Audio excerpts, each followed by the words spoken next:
दोस्तों नमस्कार। स्वागत है आपका, आप सभी का, आप दोस्तों का, आपके अपने ही चैनल बीएड एग्जाम पे। यहाँ दोस्तों आज बात करने वाले हम लोग कंटेम्प्रेरी इंडिया और एजुकेशन यानी कि समकालीन भारत और शिक्षा। दोस्तों ये जो विषय है आपका पेपर 2 है और ये आपका बीएड फर्स्ट ईयर से बहुत ही इम्पोर्टेंट सब्जेक्ट है। ये आप देखेंगे तो बीएड फर्स्ट ईयर के सारे ही सब्जेक्ट अपने आप में इम्पॉर्टेंट है, मगर ये सब्जेक्ट आपके जो है बहुत ही महत्वपूर्ण सब्जेक्ट में से, विषयों में से एक है, क्योंकि यहाँ से बहुत सारे ऐसे प्रश्न भी आते हैं जो आपके सीटेट और रिपीटेट जैसी परीक्षाओं के लिए भी आपको तैयार कर देते हैं। तो इस विषय को आप पूरा ध्यानपूर्वक पढ़ें और साथ ही साथ जो भी क्वेश्चंस होते हैं उनको पढ़ते वक्त मतलब उसको विचार करते हुए पढ़ें, याद करके ना पढ़ें, बस काम चलाने के लिए ना पढ़ें। इनको पढ़ने का फ़ायदा ये होता है कि ये आपकी दूसरी परीक्षाओं को लिए भी आपको रेडी कर देती हैं। तो आप उस दृष्टिकोण से, उस नज़रिए से इस पेपर को पढ़ें और इसमें आपको काफ़ी आनंद भी आएगा, काफ़ी चीज़ें नई सीखने को भी मिलती है। तो जब भी आपको कुछ सब्जेक्ट नया मिलता है आप उसको सीखें और उसका लाभ भी उठाएं। चलिए देखते हैं, वीडियो को स्टार्ट करते हैं। और दोस्तों वीडियो को स्टार्ट करने से पहले आप सबसे रिक्वेस्ट है कि प्लीज़ अगर आप चैनल पे पहली बार आ रहे हैं या अभी तक आपने चैनल को नहीं सब्सक्राइब किया है तो प्लीज़ चैनल को सब्सक्राइब कर लें, ताकि आपको जो रेगुलर अपडेट्स मिलती रहें। जो भी वीडियोस मैं अभी अपलोड करने वाला हूं, आगे आप देखेंगे इस तरह से इंपॉर्टेंट क्वेश्चन की वीडियोस आपको रेगुलरली मिलते रहेंगे, तो उनके नोटिफिकेशन आपको मिलते रहें। उसके अलावा साथ ही साथ में जो भी आपके क्वेश्चंस होते हैं, डिस्कशन होते हैं, अगर आप हमारे साथ में चैनल पे जुड़े हुए हैं तो आप हमसे वो क्वेश्चंस और क्वेरीज भी कर सकते हैं। तो वीडियो में बने रहें, आप वीडियो को अंत तक देखें। अगर वीडियो आपको अच्छा लगे तो आप इसको लाइक और शेयर भी कर दें। साथ ही साथ कुछ सजेशंस हो, कुछ सुझाव हो जो मेरे लिए अच्छा हो, आप सभी के लिए अच्छा हो, हेल्पफुल हो, तो वो भी ज़रूर दें। चलिए आगे बढ़ते हैं और वीडियो को स्टार्ट कर लेते हैं। तो आज हम लोग देखेंगे दोस्तों कुछ बहुत ही महत्वपूर्ण प्रश्न। यहाँ पे मैं कोशिश करूँगा आपको बताते हुए चलूँ कि आपके प्रश्नों के उत्तर किस तरह से लिखने हैं और साथ ही साथ कौन सा प्रश्न के कितने उत्तर हो सकते हैं, कितनी लंबाई हो सकती है। तो देखते हैं, पहला प्रश्न है हमारे पास में बौद्धिक काल शिक्षा यानी कि एजुकेशन इन बुद्धिस्ट पीरियड। अब इसको हम लोग देखेंगे।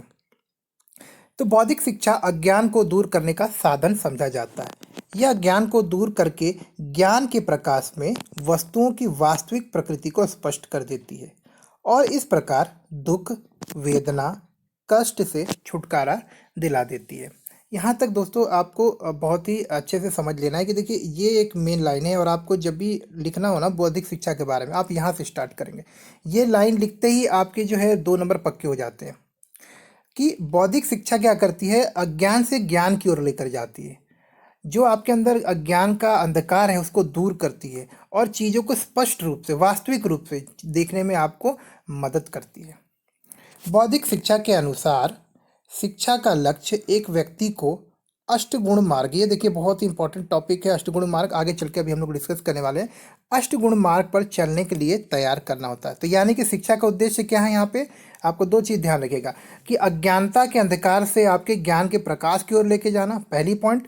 और दूसरा पॉइंट ये है कि आपको इसका लक्ष्य होता है एक व्यक्ति को अष्टगुण मार्ग पर चलने के लिए तैयार करना। अष्टगुण मार्ग क्या है वो हम अभी आगे देखेंगे। तो 2 पॉइंट्स आपको याद होनी चाहिए कि बौद्धिक शिक्षा के 2 लक्ष्य हैं।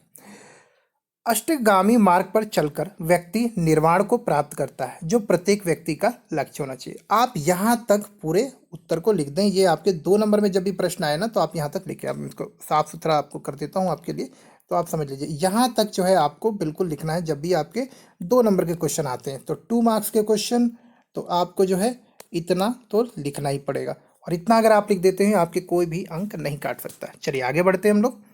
तो यहाँ पे हमने समझ गया कि 2 काम है आपके अज्ञानता के अंधकार से ज्ञान के प्रकाश की तरफ और अष्टगुणी मार्ग पर चलने के लिए आपको तैयार करने के लिए। बुद्ध धर्म तर्क पर बल देता है। एक और पॉइंट हमने सीखा है कि बुद्ध धर्म तर्क पर बल देता है, न कि वेद या ग्रंथों की सत्ता पर। तो यहाँ पे ध्यान देना है कि भाई जो धार्मिक कर्मकांड होते हैं या वेद और ग्रंथों की जो बातें होती है जिनके हम बहुत ज़्यादा चुनौती नहीं दे सकते, ऐसी बातों को अंधाधुन नहीं मानकर, आंख मूंद कर अंधविश्वास न करके, बल्कि वो जो प्रामाणिक चीज़ें हैं उस पर ज़्यादा ध्यान देते हैं, उस पर ज़्यादा फोकस करता है।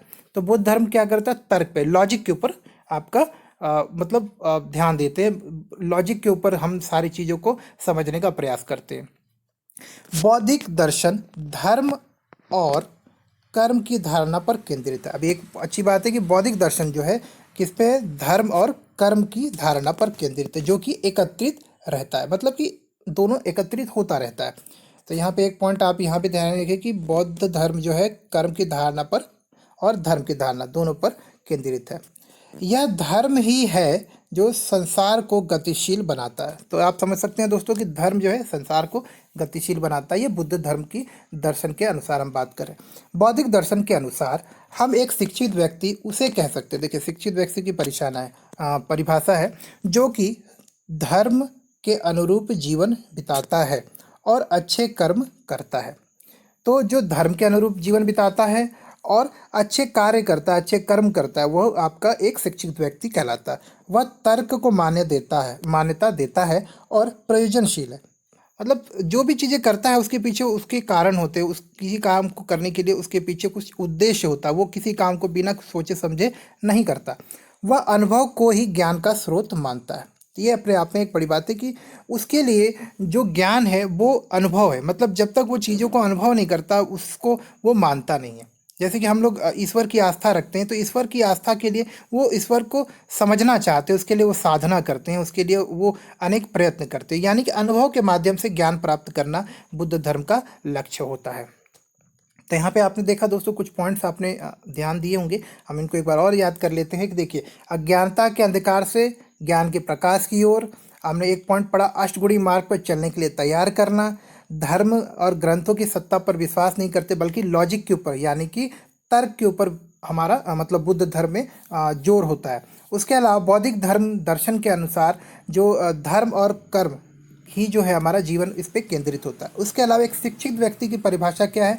जो धर्म के अनुरूप जीवन बिताता है और अच्छे कार्य करता है। वह तर्क के अनुसार कार्य करता है। ये कुछ पॉइंट हैं, आपको दिमाग में रखने हैं। चलिए आगे बढ़ते हैं। एक मानव का जीवन दर्द और दुख से भरा है, किंतु इसका मूल कारण कामना या लालसा है। कामना काम संबंधी आनंद के लिए हो सकती है अथवा धन के लिए। एक व्यक्ति कामना करता है क्योंकि वह अज्ञानी है और इसके कारण वेदना प्राप्त करता है या पाता है। उसकी वेदना और दुख मिट सकते हैं यदि वह अज्ञानता को दूर करके निर्वाण प्राप्त करने के लिए सही मार्ग पर चले, जो कि शारीरिक आनंद तथा भौतिक सुख से छुटकारा पाने का रास्ता है। तो ये लाइन देखिए दोस्तों, यहाँ पे आप समझने का कोशिश करेंगे। जो बुद्ध धर्म का दर्शन है, बुद्ध धर्म का जो दृष्टिकोण है, वो यहाँ पे दर्शाता है कि भाई व्यक्ति का जीवन जो है अनेक प्रकार के दुख दर्द और कष्टों से भरा हुआ है। और इन सारे कष्टों का जो मूल कारण है, जो मेन रीज़न है, वो है आपका किसी चीज़ के प्रति लालच, ग्रीड जो हम बोलते हैं, लालच या ग्रीड। तो ग्रीड की वजह से क्या होता है? लालच की वजह से हम लोग को उसका कष्ट होता है। चीज़ें जब हमें प्राप्त नहीं होती या उपयुक्त रूप में प्राप्त नहीं होती या उसी तरह से प्राप्त नहीं होती तो हमें दुख होता है, कष्ट होता है, उसके लिए हमें ईर्ष्या होती है, क्रोध करते हैं। तो ये सारी चीज़ें जो बुद्ध धर्म ने बिल्कुल स्पष्ट रूप से समझाया कि कामना या लालसा जो होती है, अब लालसा आपकी काम संबंधित भी हो सकती है। काम संबंधी मतलब कि जो है आपका शारीरिक सुख के लिए भी लोग कामना करते हैं, लालसा होती है। दूसरी हो सकती है जो भौतिक सुख है, यानी कि घर परिवार, अच्छा भोजन, धन, ये सारी जो चीज़ें होती है उनके लिए भी हो सकती है। तो अगर आदमी इन सारी मोह माया से दूर उठ जाए, इन सारी चीज़ों की वास्तविकता को समझ ले कि इनकी आवश्यकता जीवन के लिए नहीं है बल्कि जीवन के लिए कुछ और चीज़ें चाहिए, तो जाके उसको जो है ये जो कष्ट और वेदना हो रही है इन सारी चीज़ों के जंजाल से वो मुक्त हो सकता है। तो ये पॉइंट्स आपको यहाँ पे ध्यान रखना है। चलिए आगे बढ़ते हैं हम लोग। अब जो हम लोग बात कर रहे थे, जो मार्ग दुख की समाप्ति का और वेदना के अंत का है वह अष्टगुणी मार्ग। अब हम लोग हमने पहले ऊपर चर्चा की थी ना अष्टगुणी मार्ग, तो यहाँ पे आपका एक नया क्वेश्चन भी रेडी हो जाता है दोस्तों। अगर यहाँ जितना भी हम लोगों ने पढ़ा ना, ये आपके 15 नंबर के क्वेश्चन में आप लिख सकते हैं। अभी यहाँ पे 2-3 टाइप के क्वेश्चन आपने कवर कर लिए कि भाई एक शिक्षित व्यक्ति क्या कौन होता है बुद्ध धर्म के अनुसार, बुद्ध धर्म की शिक्षा की क्या परिभाषा है, यानी कि बुद्ध धर्म के अनुसार शिक्षा क्या है, वो हमने देख लिया। अष्टगुणी मार्ग क्या होता है, अब वो देखने वाले। तो आपने तीसरा क्वेश्चन भी यहाँ से स्टार्ट कर दिया। तो अष्टगुणी मार्ग क्या होता है? अष्टगुणी मार्ग ये प्रश्न आया हुआ, तो जब आपके 2 नंबर में आए तो सिर्फ इनका नाम लिखिए आप, और अगर आपके 8 नंबर में आए तो उनको जैसे मैंने यहाँ पे परिभाषा के रूप में लिखा आप वैसे लिखिए। तो पहला देखते हैं, ये निम्न प्रकार है। सम्यक दृष्टि, वस्तु को, अब देखें यहाँ पे इसको ध्यानपूर्वक देखना है कि वस्तु को उसी रूप में देखना चाहिए जिसमें कि वह यथार्थ में है। उसे सही ज्ञान को प्राप्त करना चाहिए जो कि संसार तथा आत्मा के परस्पर संबंधों की अज्ञानता को दूर करने वाला। अब देखिए इसको समझने का कोशिश करनी, ये बहुत ही गहरे शब्द हैं। अगर आप इसको शब्दों के पीछे जाएंगे तो आपको उतना समझ में नहीं आएगा। सम्यक दृष्टि का मतलब होता है कि मतलब आप किसी भी चीज़ को इस दृष्टिकोण से देखिए कि जिस तरह से वास्तविकता में वो चीज़ है। अगर आप समझ रहे हैं ना कि जैसे कि हम कुछ ऐसा करते हैं जैसे कि हम अपनी वास्तविकता को छुपाने के लिए बहुत सारा ऐसा काम करते हैं, जैसे कि अच्छे कपड़े पहनते हैं और हम ऊंचे ऊंचे मकानों में रहते हैं, महंगे घरों में रहते हैं, अच्छा भोजन करते हैं। ये सारी चीज़ें हम क्यों करते हैं? कई बार हम इसलिए करते हैं ताकि हम लोगों को ये जता सके कि हम काफ़ी धनी हैं, काफ़ी रिच हैं, और हम ये जता सके कि समाज में हम बहुत ही उच्च कुल के हैं। ये सारी चीज़ें जो हम करते हैं, परंतु जो आपका सम्यक दृष्टि बोलता है कि व्यक्ति को व्यक्ति के रूप में ही रहना चाहिए, व्यक्ति को व्यक्ति के रूप में व्यवहार करना चाहिए। उसे अपने आप को धनवान, शक्तिशाली, बहुत पढ़ा लिखा इस तरह से प्रदर्शन करने की जरूरत नहीं है। तो सही ज्ञान जो होगा आपको, वो आपको संसार को सही तरीके से समझने में तथा संसार और आत्मा के परस्पर संबंधों को, ये इंपॉर्टेंट बात है कि सम्यक दृष्टि से आप जब देखेंगे चीज़ों को, तो संसार और आत्मा के परस्पर संबंधों के प्रति जो आपकी अज्ञानता है ना, वो दूर होगी। वही चीज़ें मैंने बताया कि जो हम लोग भ्रम में हैं या हम सोचते हैं कि खुश होने की परिभाषा अधिक धन होता है, अधिक वैभव होता है, मतलब आप रिच हैं तो आप अच्छा हैं, आपके पास ढेर सारा मनी है, पैसा है, घर है, तो आप अगर खुश हैं, ये जो एक हमारी धारणा होती है, ये गलत है। सम्यक दृष्टि के अनुसार ये गलत है। अगला पॉइंट देख लेते हैं, सम्यक संकल्प। व्यक्ति को आध्यात्मिक जीवन व्यतीत करने का संकल्प करना चाहिए। उसे बुरे विचारों से, कामेच्छा से और सांसारिक तत्वों की चाहत से अपने को बचाना चाहिए। तो हमने दूसरा पॉइंट भी देखा कि भाई सम्यक संकल्प क्या है, कि उसको ऐसा संकल्प लेना है कि जो जो भी गलत चीज़ें हैं, बुरे विचार है, काम इच्छा, सांसारिक जो मोह माया, उससे अपने आप को दूर करने का प्रयास करना चाहिए, उससे अपने आप को दूर हटाना चाहिए। सम्यक वाक्य। सत्य की खोज करने वाले को अपनी वाणी पर नियंत्रण रखना चाहिए। तो पहले हम लोगों ने देखा था सम्यक दृष्टि, दूसरी बार हमने देखा सम्यक संकल्प, सम्यक वाक्य। यानी कि जो लोग सत्य की खोज में, जो लोग भिक्षु हैं, जो लोग परमात्मा की खोज में हैं, उनको अपनी वाणी पर नियंत्रण रखना चाहिए। उसे न तो झूठ बोलना चाहिए, न ही कड़े तथा अपमानजनक शब्दों का प्रयोग करना चाहिए। तो आप समझ गए दोस्तों, सम्यक वाक्य मतलब अच्छी अच्छी बातें करिए, सही बातें करिए, प्रेम से बातें करिए, कोई गलत बात नहीं बोलिए, कोई अपशब्द नहीं बोलिए।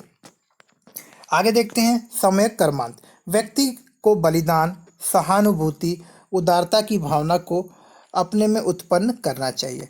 महात्मा बुद्ध ने सन्यासी, अभिभावक, बालक, शिक्षक, विद्यार्थी, पति पत्नी इत्यादि सबके लिए आचरण संहिता प्रतिपादित की है। तो सम्यक कर्मांत मतलब कि सबके लिए जो कर्म करना है, जो सबके लिए कर्म करने का जो एक सही आचरण का तरीका है, उसका सबको पालन करना चाहिए। जिसके लिए जो, जैसे कि पति के रूप में, एक पत्नी के रूप में आपके कुछ दायित्व होते हैं, उनका हमें निर्वाह करना चाहिए। मन में कोई द्वेष नहीं रखना चाहिए। एक छात्र के रूप में, एक अभिभावक के रूप में, एक शिक्षक के रूप में जो आपकी जिम्मेदारियां हैं, उनका हमें निस्वार्थ भाव से, सही तरीके से हमें उसका पालन करना चाहिए। अगला पॉइंट है हमारा सम्यक जीविका। सम्यक जीविका का मतलब होता है एक आदर्श पुरुष को अपनी जीविका उचित तथा ईमानदारी से प्राप्त करनी चाहिए, चोरी नहीं करनी चाहिए। एक ज्ञानी धोखे से या रिश्वत से धन नहीं कमाएगा। तो आप पॉइंट समझ गए होंगे दोस्तों कि सम्यक जीविका का मतलब होता है सही तरीके से आप रोजगार करें और आप ऐसे काम करें जिससे कि आप सही तरीके से अपने लिए आजीविका कमा सकते हैं। आप कोई गलत माध्यम ना अपना, चाहे चोरी या फिर लूटपाट या कोई भी ऐसा गलत तरीका जो कि सही नहीं है, जो दूसरे को दुख पहुंचाता है, जो दूसरे को नुकसान पहुंचाता है। अगला पॉइंट है सम्यक व्यायाम। ये भी बड़ा अच्छा पॉइंट है कि सम्यक व्यायाम। व्यक्ति को आत्मनियंत्रण प्राप्त करना चाहिए और लगातार चेष्टा करनी चाहिए कि वह दूषित विचार उसके मस्तिष्क से निष्कासित हो जाए। अब दूसरी विचार जो है आपके काम इच्छा भी हो सकती है, दूसरे के प्रति ईर्ष्या भी हो सकती है, दूसरे के प्रति आपका द्वेष हो सकता है, या कुछ भी अगर गलत चीज़ है जो आपको लगती है कि जो दूसरों को हानि पहुंचा सकती है, जो दूसरे के लिए उचित नहीं है या खुद के लिए भी उचित नहीं है, ऐसी जो भी गलत विचार होते हैं उससे मन में हमको निकालना चाहिए, उसे मन से हमको दूर करना चाहिए। उसके लिए हम लोग क्या कर सकते हैं? व्यायाम कर सकते हैं, योग कर सकते हैं, साधना कर सकते हैं। तो आपने देखा अष्टगुणी मार्ग। अब ये अष्टगुणी मार्ग जब भी आपकी परीक्षाओं में आए तो आप इनको बिल्कुल इसी क्रम में अच्छे से लिख दें। आइए एक बार इसको रिवाइज करते हुए चलते हैं, फिर चलेंगे हम लोग अगले टॉपिक। तो हमने देखा कि सम्यक दृष्टि, सम्यक संकल्प, सम्यक वाक्य, सम्यक कर्मांत, सम्यक जीविका, सम्यक व्यायाम। अब देखते हैं सम्यक स्मृति। व्यक्ति को अपने शरीर की अपवित्रता की ओर तथा दुख एवं सुख की ओर उचित अभिवृत्तियां रखनी चाहिए। देखिए ये भी इंपॉर्टेंट है, सम्यक स्मृति। आपको ध्यान रखना चाहिए, स्मृति रखनी चाहिए कि अगर आपके अंदर कुछ भी ऐसी गलत चीज़ें हैं, दुख या सुख की जो आपकी अभिवृत्तियां हो रही हैं, जो इस तरह के कोई भी चीज़ें आपके दिमाग में हैं अगर, तो उनको आपको भूलने की कोशिश करनी चाहिए। सम्यक समाधि। जब एक व्यक्ति उपरोक्त 7 मार्ग को अपना लेता है और उनको अपने अनुभव में सम्मिलित कर लेता है, उपरोक्त जो भी चीज़ें, सम्यक दृष्टि, सम्यक आचरण, सम्यक आजीविका, जो भी हमने बात की अभी, इस तरह से जो 7 चीज़ें थी, सम्यक स्मृति, इस तरह की जो चीज़ें अगर आप अपने जीवन में आत्मसात कर लेते हैं, तब 8वें मार्ग पर चलने के लिए आप तैयार हो जाते हैं। और यह मार्ग है समाधि का मार्ग। समाधि में व्यक्ति अपने शुद्ध मन को सत्यापन और तर्क की ओर ध्यानशील कर देता है। यानी कि ये 8वां और सबसे महत्वपूर्ण मार्ग होता है दोस्तों आपका सम्यक समाधि। ये मार्ग वो होता है जिसको प्राप्त करने के बाद जो है व्यक्ति निर्वाण प्राप्त कर लेता है, यानी कि उसको सत्य की प्राप्ति हो जाती है, ईश्वर की प्राप्ति हो जाती है, ऐसा बुद्ध धर्म में कहा जाता है। यानी निर्वाण प्राप्त करने का ये सबसे अंतिम पड़ाव है। तो उम्मीद करता हूँ दोस्तों ये चीज़ें आपको समझ में आई होंगी। और अभी अगर आपको बुद्ध शिक्षा के ऊपर लिखने को आएगा तो आप इसी तरह से इसी क्रम में लिखें। इन नोट्स का, इस चीज़ का जो नोट्स है उसका लिंक मैं आपको डिस्क्रिप्शन में दे देता हूँ, ड्राइव में है, वो आप ले सकते हैं। और अगर कुछ भी एडिशनल इसमें रह गया हो जो आपको मुझे बताना चाहिए, मैं नहीं बता पाया हूँ, तो आप प्लीज़ मुझे कमेंट करके बताएं, इसमें हम वो पॉइंट्स भी ऐड करें ताकि और जो हमारे साथी हैं जो देख रहे हैं वो भी उससे लाभ उठा सकें। तो मिलते हैं एक अगले वीडियो में, तब तक के लिए नमस्कार, धन्यवाद। चलिए।